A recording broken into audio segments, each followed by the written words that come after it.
Rádio Letras, o livro que fala.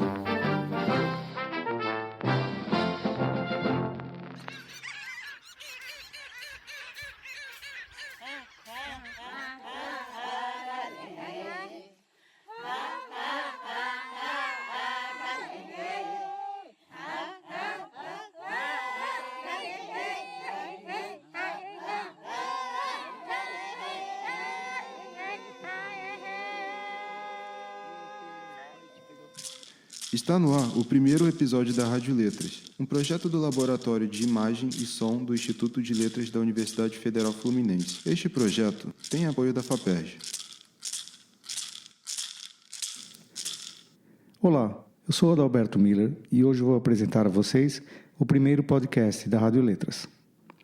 Hoje nós vamos conversar um pouco sobre a diversidade das línguas faladas no Brasil pelos povos originários.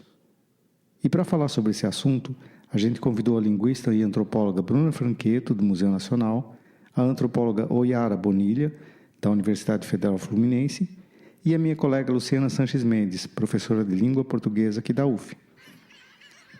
Além delas, vocês vão ouvir também o Edilson Palmari, que faz pós-graduação em Linguística na UFRJ e atua como professor nas aldeias do povo dele na Amazônia Ocidental. Aliás, foi o Edilson que trouxe para nós aquela gravação que vocês ouviram no começo, de um canto palmari com as gaivotas. Daqui a pouco, a gente vai ouvir mais sobre os palmari, sobre os cuicuro, sobre os guarani kaiowá, sobre os caritiana e sobre outras coisas bem interessantes. Fique conosco!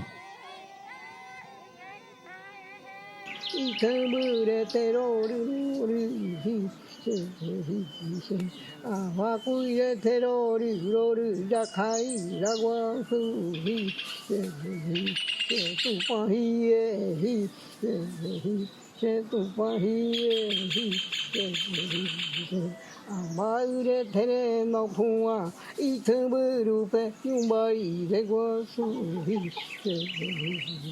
Amaure tere no phua I thamburu pe yumbai regwasu Amaure tere no phua I thamburu pe yumbai regwasu. Essa que você ouviu é a Adalina Ramona, uma Nhandessu ou rezadora Guarani Kaiowá, que vive na aldeia do Panambizinho, em Dourados, Mato Grosso do Sul. Quando eu gravei esse canto, eu apenas tinha uma ideia vaga do que estava diante de mim. Nessa época, eu estava intrigado com o fato de que existe um milho sagrado para os Kaiowá, que se chama jacairá, ou milho saboró, como se diz em português. Mas esse também era o nome de uma divindade, ou ancestral antigo, dos Kaiowá, chamado de jacairá. Na resposta dela, que eu traduzi depois e que veio na forma de um canto, eu comecei a entender que o milho e a divindade formavam um só corpo e que esse corpo é tratado como um parente para os Kaiowá. Ou seja, ele é plantado como semente, cresce e retorna para o céu, na forma de alimentos usados nos rituais, ou seja, na forma de cultura. Ao mesmo tempo, a divindade jacairá é a própria lavoura do milho, é o seu corpo, que é a plantação. Faz parte do corpo social e sociocósmico dos Kaiowá. Por isso, a primeira frase da canção diz que se trata aqui do corpo da lavoura, Itamburete.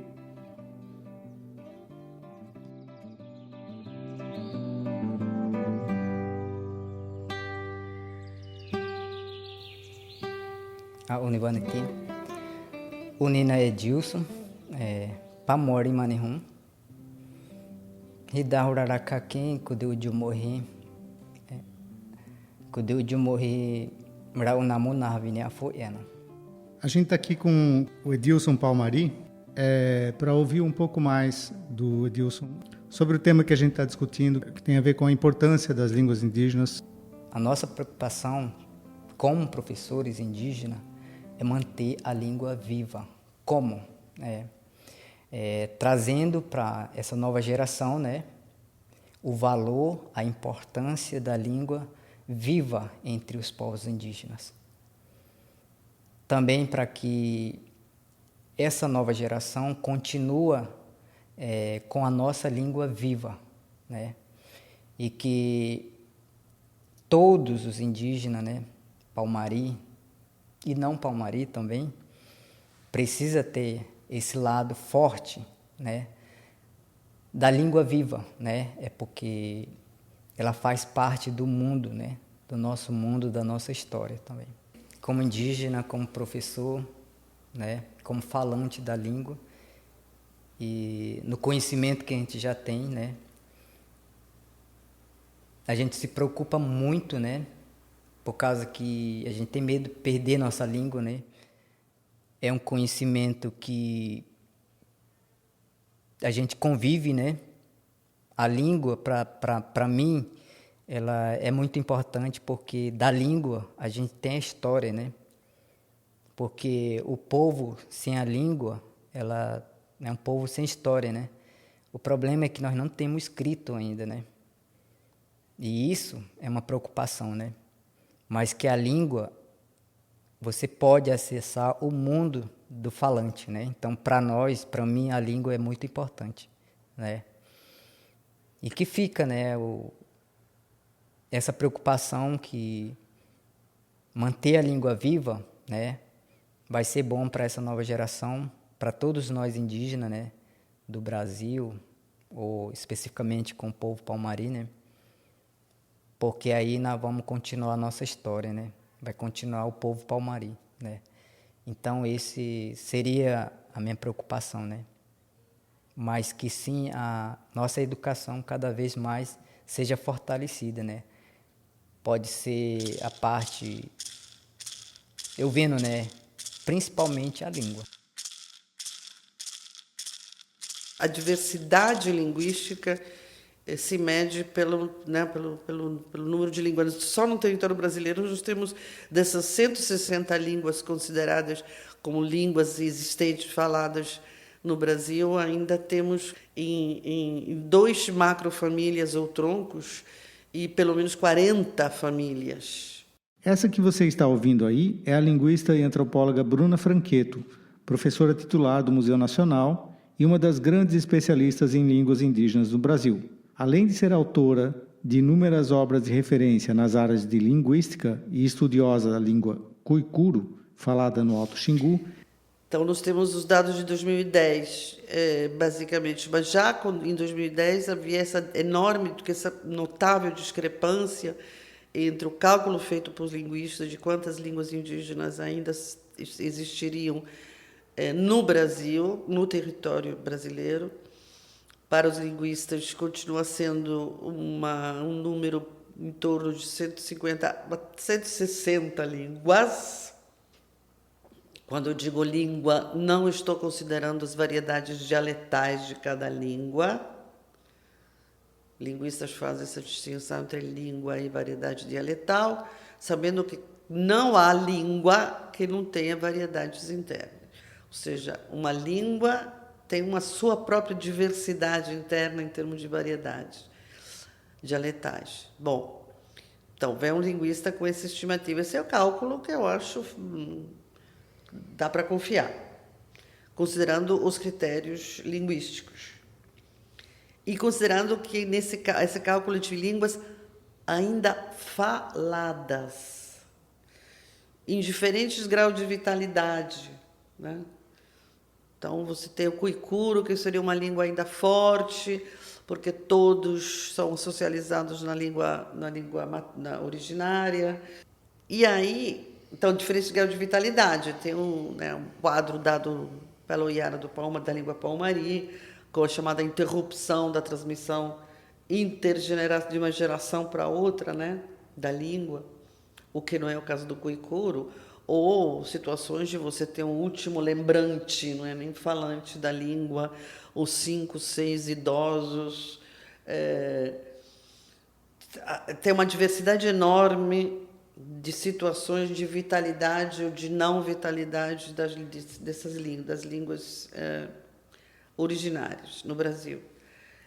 Vem agora o censo, né? O censo de 2010, acho que fala em 300 e poucas etnias, e 250, 70, agora não lembro, 74 línguas indígenas. É o espanto. Mas de onde saiu esse número de 274 línguas indígenas? Quando nós, linguistas, afirmamos né, com seriedade, que não tem mais do que 150, 160 línguas. Bom, atrás desse número, os números não falam sozinhos, né? Os números têm que ser interpretados, inclusive dos linguistas. Atrás desse número tem um fenômeno extremamente importante, interessante, que eclodiu, se difundiu nas últimas décadas, que é da afirmação, da declaração de existência de línguas consideradas extintas. São afirmações de natureza, sim, política, e por isso não tão menos objetivas do que outras afirmações que vêm de fora para dentro, né? Então, atrás dessa explosão de número de línguas, tem todas as línguas que estão sendo, nos últimos 20 anos, pelo menos, sendo retomadas, né? Como línguas encantadas, como línguas espírito, que esses são os termos usados hoje pelos ativistas indígenas em torno da questão linguística. São vários hoje. Mudou muito, né,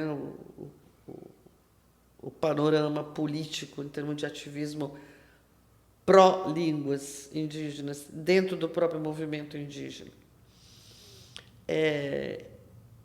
Então, atrás desse número, que é o dobro do número estimado pelos linguistas, tem as línguas irretomadas. Tem as línguas irretomadas, tem ou revitalizadas, ou em revitalização, ou em vitalização, ou em retomada. São vários. Vão do Tupinambá, do sul da Bahia, ao Zubucuá, ao Quiriri.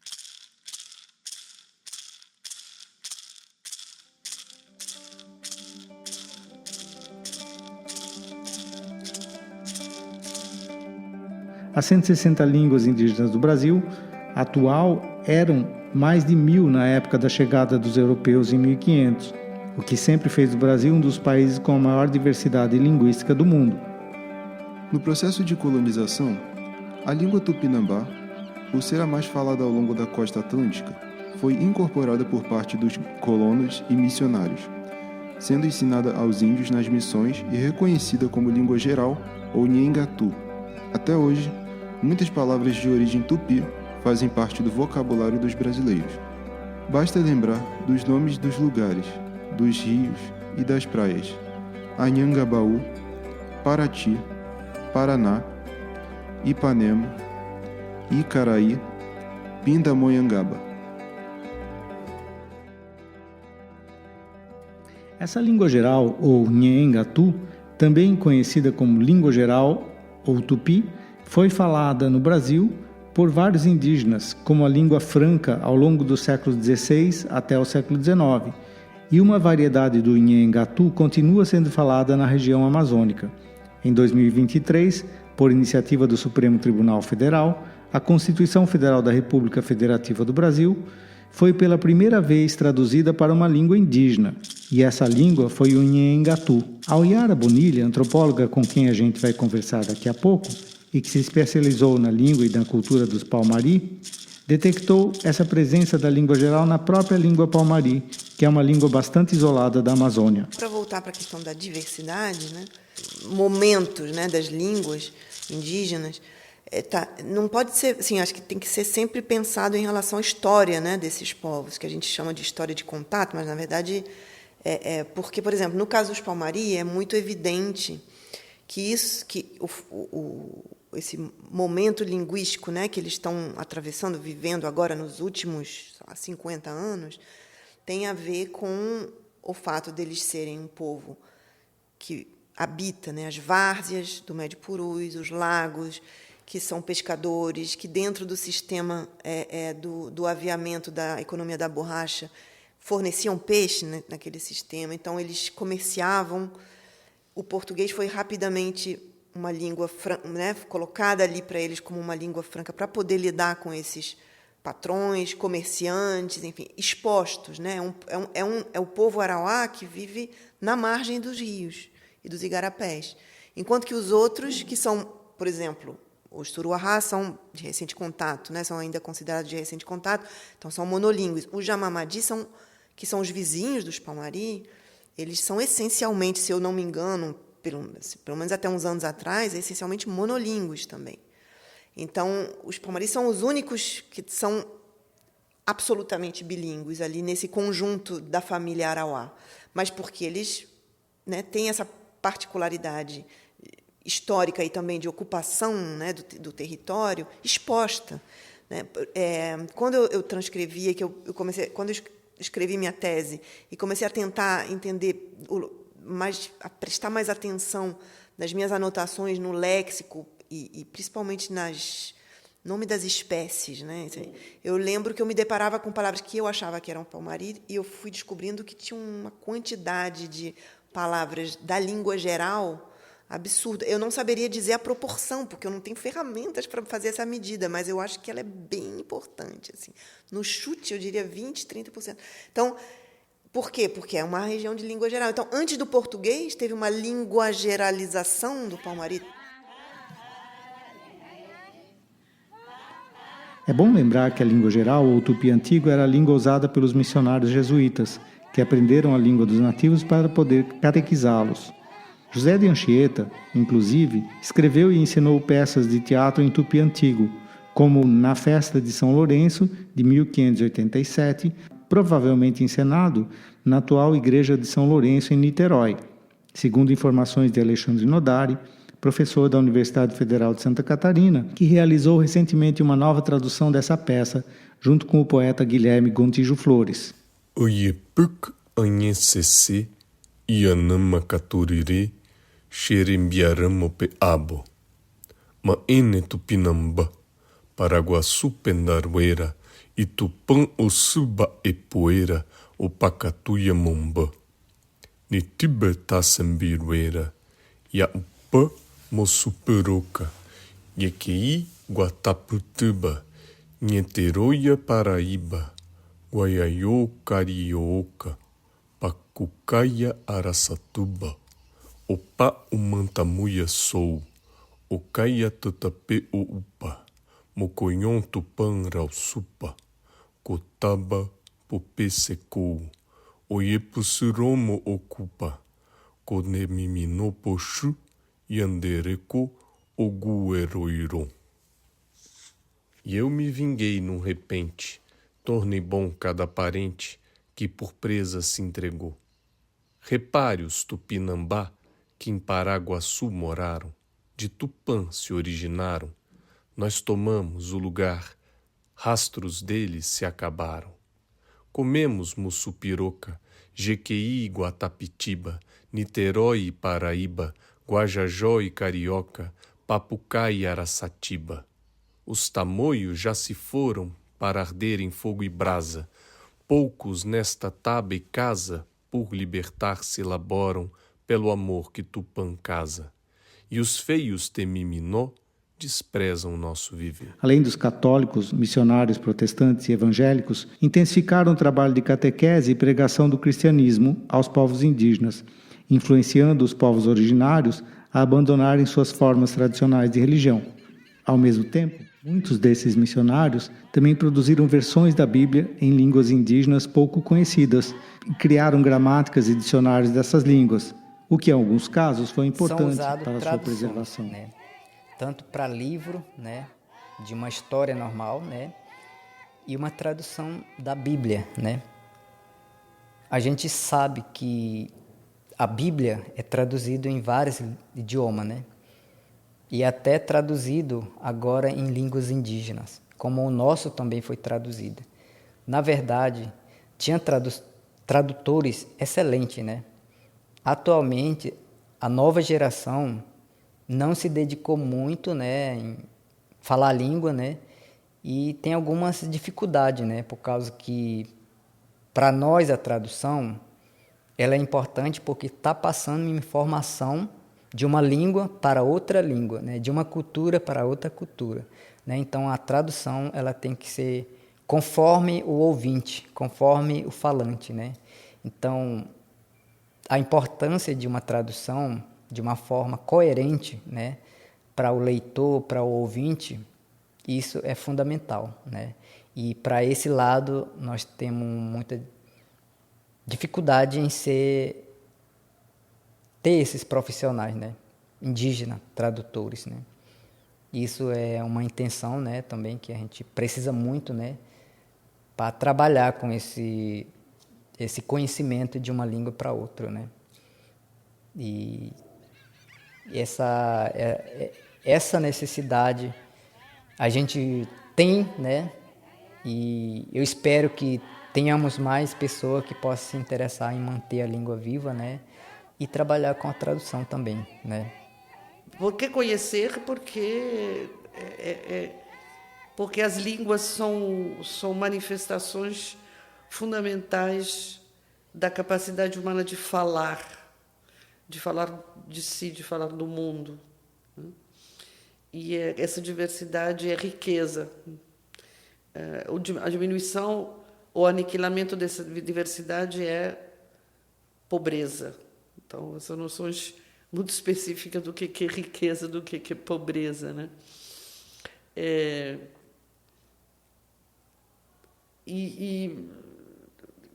Sabemos que quanto mais línguas falam indivíduos, mais desenvolvida é a sua capacidade cognitiva. Esse é um fato. Ser monolíngue é uma limitação. Ser bilíngue já melhora um pouco. Ser multilíngue abre, né?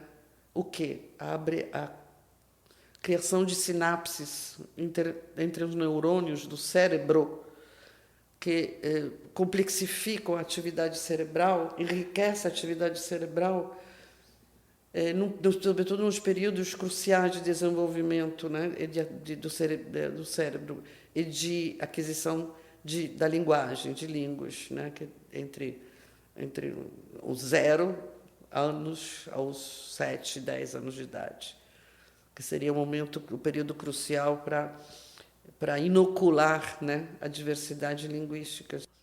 O que tem em comum entre todas as línguas? As línguas não são diferentes em absoluto, não existe isso, é algo insustentável, não tem diferenças abissais, radicais entre as línguas.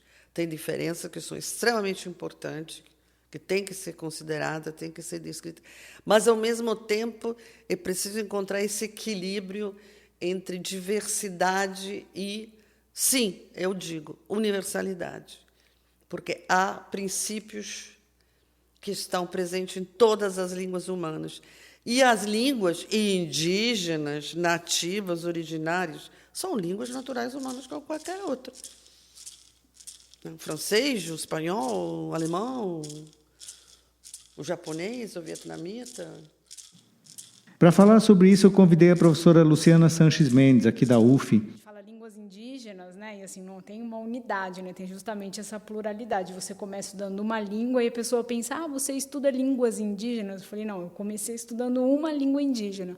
Aos poucos, eu fui me aproximando de outras línguas, principalmente entendendo que a minha teoria tem um pouco essa vocação de olhar para a diversidade, tentando buscar o que seria universal nessas línguas. Então, minha trajetória acadêmica com a linguística sempre esteve, sempre que possível, interessada em olhar para os dados também de línguas indígenas. Você poderia explicar um pouco mais para a gente essa questão do lugar da língua caritiana, né,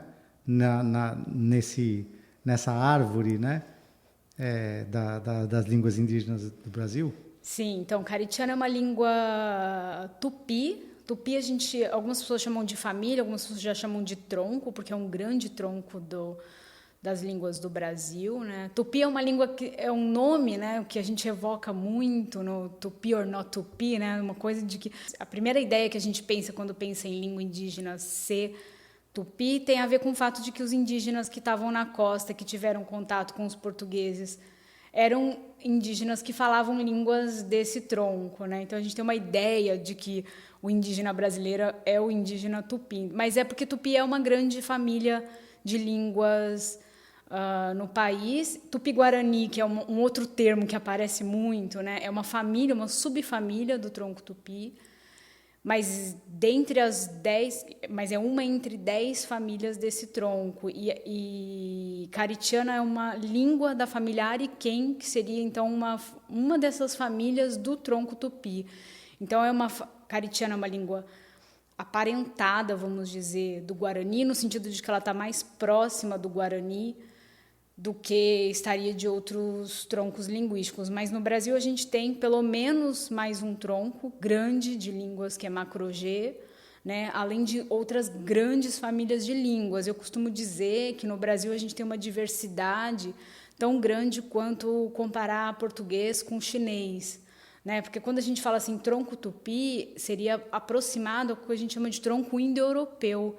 E veja, no indo-europeu tem línguas tão diversas quanto o inglês e alemão, que são as germânicas, e o português, o espanhol e o francês, que são as neolatinas, que seriam as famílias, né, os correspondentes mais ou menos ao que seriam as famílias. Eu gosto de usar esse exemplo, claro, que é uma aproximação, mas para mostrar que as línguas indígenas são muito mais distintas do que o português é do alemão. Muito mais, né? Se você pegar troncos e famílias diferentes. Então, o Caritiana é uma língua ariquém do tronco tupi.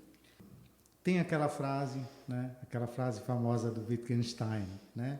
As fronteiras da nossa língua significam, né? Que talvez seja a melhor tradução, significam as fronteiras do nosso mundo, né? De que modo, o primeiro lugar queria te ouvir um pouco do que você acha dessa frase, mas de que modo é possível imaginar que, né, o Brasil teria muitos mundos dentro de um mesmo mundo, na medida em que ele tem uma diversidade linguística tão grande? Sim, essa frase do Wittgenstein é provocadora porque, no fundo, quando a gente estuda filosofia da linguagem, a gente vê que ela oferece um grande desafio para os estudos semânticos, né? Acho que em algum momento ele vai falar da incomensurabilidade, né, do significado, justamente porque tudo isso está limitado pela nossa língua, né? Pela nossa língua natural, pela língua que a gente fala, né? Vou falar primeiro em termos mais teóricos, né, já que você me provocou com Wittgenstein, mas em seguida falo um pouco dessa questão de outros mundos, né, que a gente vê. Em termos mais teóricos, o que a semântica formal fez para, vamos dizer, suplantar esse desafio foi pensar em linguagens lógico-matemáticas para se livrar um pouco das dificuldades das línguas naturais, porque elas realmente nos imobilizam de alguma forma. Qualquer pessoa que fala mais de uma língua e que tenta ficar traduzindo uma língua natural por outra língua natural cai. Então, esse também é um assunto recorrente da vida do tradutor, né? De como que você vai observar que quando você traduz de uma língua para outra parece que você perdeu alguma coisa, né? Tem coisas que você não consegue. E na semântica formal, como a gente faz uma semântica muito lógica, a gente se livrou dessa dificuldade pensando em linguagens lógico-matemáticas mesmo, né? Então, essa foi a nossa saída. Mas uma reflexão que eu costumo sempre fazer de que essas coisas também dialogam com a questão das línguas humanas, porque, de fato, elas parecem, quando você vai para línguas diferentes, e principalmente para línguas que são faladas por comunidades que têm culturas muito diferentes das nossas, a gente vai encontrando cada vez mais essas diferenças e esses desafios de fazer a tradução de uma língua para outra. Do ponto de vista do significado que eu estudo, que é um significado mais gramatical, eu posso dizer que eu consigo fazer essas traduções em termos lógicos universais, porque eu consigo fazer essa tradução para uma língua que não vai trazer as questões essas dificuldades. Então, tem coisas do Caritiana que, para traduzir para o português, são muito difíceis, porque o português não tem os mesmos recursos gramaticais. Mas, como esses recursos gramaticais, como eu disse, são lógicos, a tradução em forma lógica é sempre viável, né? Mas é claro que a lógica não traduz tudo que uma língua consegue expressar, e aí é que eu acho que vem um pouco do que o Wittgenstein está falando para a gente. Tem uma parte do significado que é realmente que limita, mas ao mesmo tempo é o potencial, né? Como quem estuda literatura pensa, todos os potenciais que um escritor consegue retirar da sua própria língua. Acho que eu entendo um pouco literatura dessa forma. Quer dizer, a pessoa que tem um super conhecimento de todas as possibilidades gramaticais daquela língua e coloca aquilo à prova até o limite, né? Eu acho que tem um pouco isso. E essa parte vai ser sempre mais difícil de se traduzir de uma língua para outra, principalmente se você não tem acesso àquela cultura. Muita gente fala isso, né?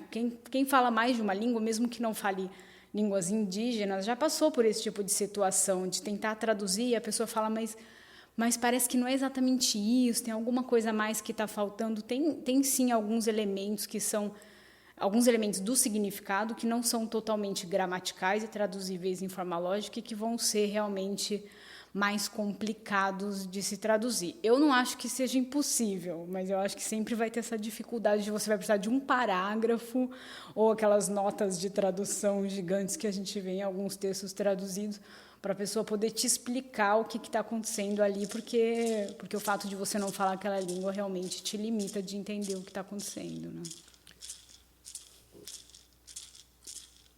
Guicura é uma língua da família caribe que é aglutinativa. Tem uma tipologia linguística, né, entre isolante, aglutinativa, flexional, polissintética, etc. É uma língua classicamente aglutinativa, onde as palavras têm uma estrutura interna bastante rica, né? E, às vezes, uma palavra corresponde... Se traduzirmos, podemos traduzir uma palavra particularmente complexa internamente, composta de vários morfemas, né? Numa frase, se eu traduzir para o português. Então, essa correspondência na tradução entre palavra e frase é algo que pode, quer dizer, pode surpreender, né? Um exemplo, tem um palavrão, uma palavra que eu gosto de lembrar, que é particularmente complexa, que é atagingungoingola. Atagingungoingola. Deve ser isso. E que, na verdade, você tem duas raízes, atag, que é conversar, nguri, que é difícil, tem um futuro, um o, ingo, tem uma negação no final, no último morfema lá. E a única maneira de você traduzir essa palavra, internamente muito complexa, mas dá para reconhecer perfeitamente cada pedacinho da estrutura da palavra, cada morfema. É uma língua aglutinativa quase que transparente. E quando traduzir, você não tem como não traduzir uma frase inteira, ou seja, vocês não poderão trocar entre si palavras duras, que é a típica coisa que o chefe fala nos seus discursos, né? Antigamente o chefe falava diariamente, né? Tem uma coisa sempre, o chefe tinha uma fala quando saía na frente da casa, e falava, ou no meio da aldeia, são aldeias ovais, né? Um círculo de casas, um oval de casas. E, geralmente são discursos assim de apaziguamento, né? A aldeia está sempre fervendo de conflitos, de facções, de famílias, de coisa. A política interna é extremamente viva, né? Você parece, chegou, vou relaxar numa aldeia indígena. Você não relaxa um segundo. Um segundo. Então, esse é chefe. Então, essa era uma palavra que ouvi, né? Que eu anotei imediatamente. Falei, nossa, que é ataringu, gonhola. São assim, morfemas monossilábicos, mas quer dizer, assim, vocês não poderão trocar entre si palavras duras, duras no sentido de agressivas. Yara, queria te ouvir também sobre essa questão, mas também pensando, se eu entendo bem a sua pesquisa, né? Você trabalha muito com o confronto. No contexto, né, histórico, político ali dessa micro-região do médio Rio Purus, do sul do Amazonas, em relação à língua mais especificamente, acho que é importante... Na verdade, isso se dá em todos os contextos, eu acho, mas ali se dava especificamente o fato de que por um lado, os Palmari eram considerados por esses patrões, né, falando dos patrões da borracha, mas isso se estende, né, até hoje em dia, numa certa medida. Ou seja, aqueles que usavam a mão de obra indígena para extrair borracha na base do endividamento, né, da escravidão pela dívida. Né? Então, a questão da língua, ela se coloca, eu acho, numa estigmatização muito grande, histórica, na região das línguas indígenas. Quando eu cheguei lá em 2000, os não indígenas da cidade de Lábrea, que é a cidadezinha mais próxima das terras Palmari, onde eu trabalhei mais, que são as que ficam a montante, né, da cidade de Lábrea, tem 5 terrinhas, né? Terrinhas que eu digo porque elas têm superfície pequena, né, relativamente pequena em relação a outras. Como eles eram bilíngues, eles eram considerados como mansos. Né? Essa categoria ali na região tinha uma operacionalidade muito potente. Então, para os Palmari também não era muito conveniente, até certo tempo atrás, expor a sua língua. Então, eles tinham uma estratégia de sobrevivência ali na região de, não sei se invisibilização, mas camuflagem. Né? Uma camuflagem em relação... uma camuflagem corporal, né? Uma camuflagem linguística. Né? Na cidade todo mundo fala português. Né? Isso era mais ou menos possível, porque ainda era um bilinguismo relativo. Né? Uma camuflagem cultural, então, por exemplo, rituais, até hoje não são muito... Agora, a primeira vez que eu vi um convite para um ritual da moça, da saída da moça, foi ano passado, ou ano retrasado. Isso não se expunha de maneira alguma. Tudo isso era camuflado, de alguma forma, aos olhos dos não indígenas, ribeirinhos, patrões, seja lá quem for. Por várias razões, mas uma delas política, né, e de sobrevivência ali. Então, essa questão agora, né, essa questão de tentar revitalizar a língua palmari, ela vem por um outro caminho, pelo caminho da política indígena nacional também. Primeiro, né, de uma conscientização da importância, né, não da importância, desculpa, uma conscientização por parte de alguns atores políticos e palmari, né, de algumas lideranças, alguns professores, de que da inelutável extinção, né, dessa língua por conta da ruptura da transmissão geracional, isso por um lado, e por outro, por um movimento nacional que começa a chegar via redes sociais, via internet, nas comunidades e para as lideranças, por um outro caminho e que se intensifica muito durante a pandemia. Primeiro porque isso coincide mais ou menos com a instalação de alguns pontos de internet nas escolas de ensino médio, nas aldeias. Isso tem muito pouco tempo. Assim. Segundo, com a proliferação de lives e de aulas online e de atuação, e com a mediatização do movimento indígena, que até, eu diria, talvez 10 anos atrás, sendo generosa, não chegava no Purus. Ali, nessa região, ninguém tinha contato com isso. E aí a experiência que os palmari inventaram, porque é uma invenção propriamente, né, no sentido mais interessante, né, da palavra invenção, ela é anterior a isso, ela já tem 11 anos, né? Na verdade, ela é anterior a 11 anos, ela começou a ser realizada há 11 anos atrás. Mas, em 2011, a primeira ideia de fazer um campeonato na língua palmari aparece, né, na criatividade de um dos professores palmari, que hoje é um estudante de linguística aqui na UFRJ, no mestrado de linguística, é o Edilson Palmari.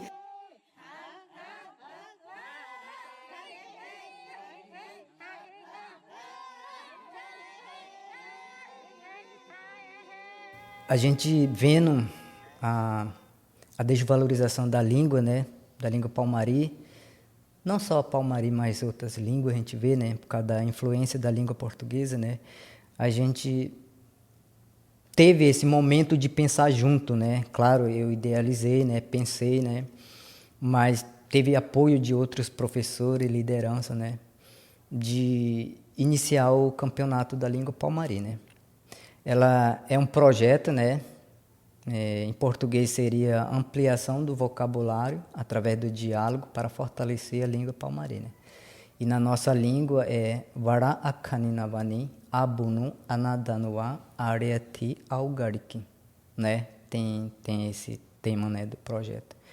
Qual é o objetivo principal, né? Não é uma sala de aula, né, mas que coloca essa nova geração, né, desde criança, juventude e os idosos, né, falante e não falante da língua, né, em um encontro, né, onde nós colocamos, né, a competição da história, né. O Campeonato da Língua Palmari, ela articula, ela organiza com os professores, né, de cada aldeia, para poder escolher uma história, né. Pode ser mito nosso, né, ou do dia a dia. E aí a gente tem esse encontro, né, onde todas as escolas, né, a comunidade, né, pode competir uma história, né.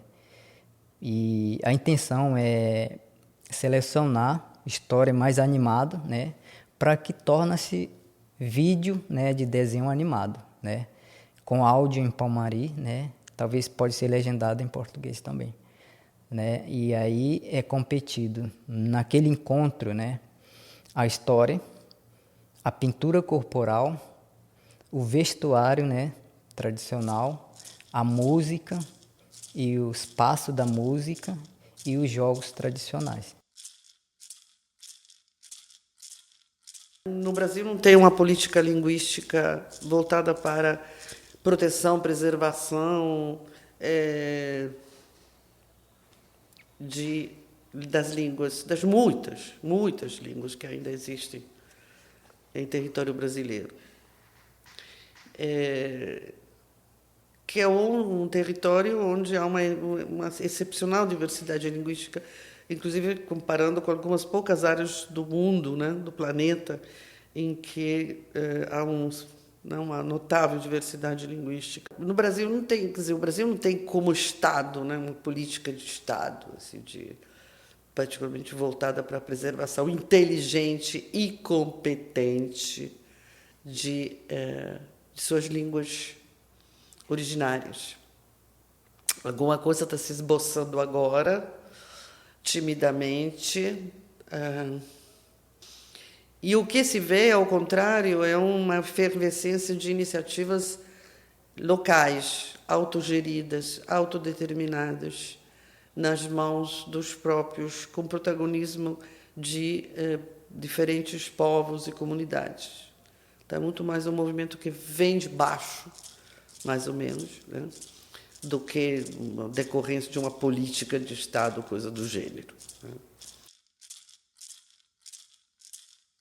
O Brasil é monolíngue de uma certa forma, né? Assim, você viaja para muitos lugares em outros continentes em que o multilinguismo é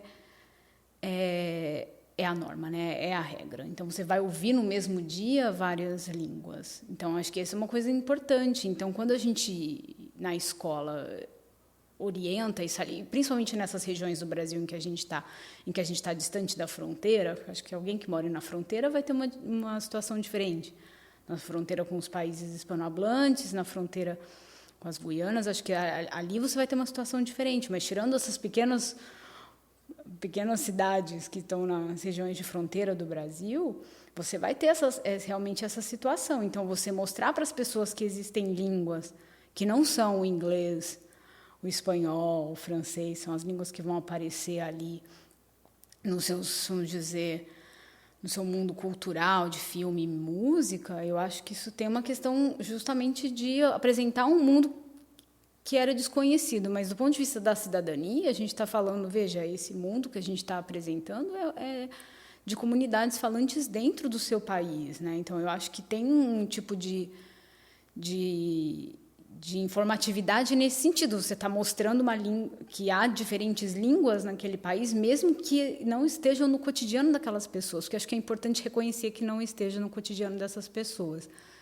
E assim, acho que para o debate nacional, a gente consegue amadurecer a comunidade para pensar quando a gente fala por que é importante preservar línguas, por que é importante contribuir para a preservação das regiões onde moram essas pessoas falantes dessas línguas, porque eu também gosto de dizer, e os linguistas também falam isso, línguas não existem assim no ar, né? Para que haja as línguas é preciso que haja os falantes dessas línguas, até entender o que são línguas mortas, o que é uma língua extinta, né?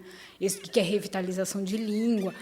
Então, você amadurece o debate. Eu acho que, do ponto de vista da cidadania, isso é muito importante.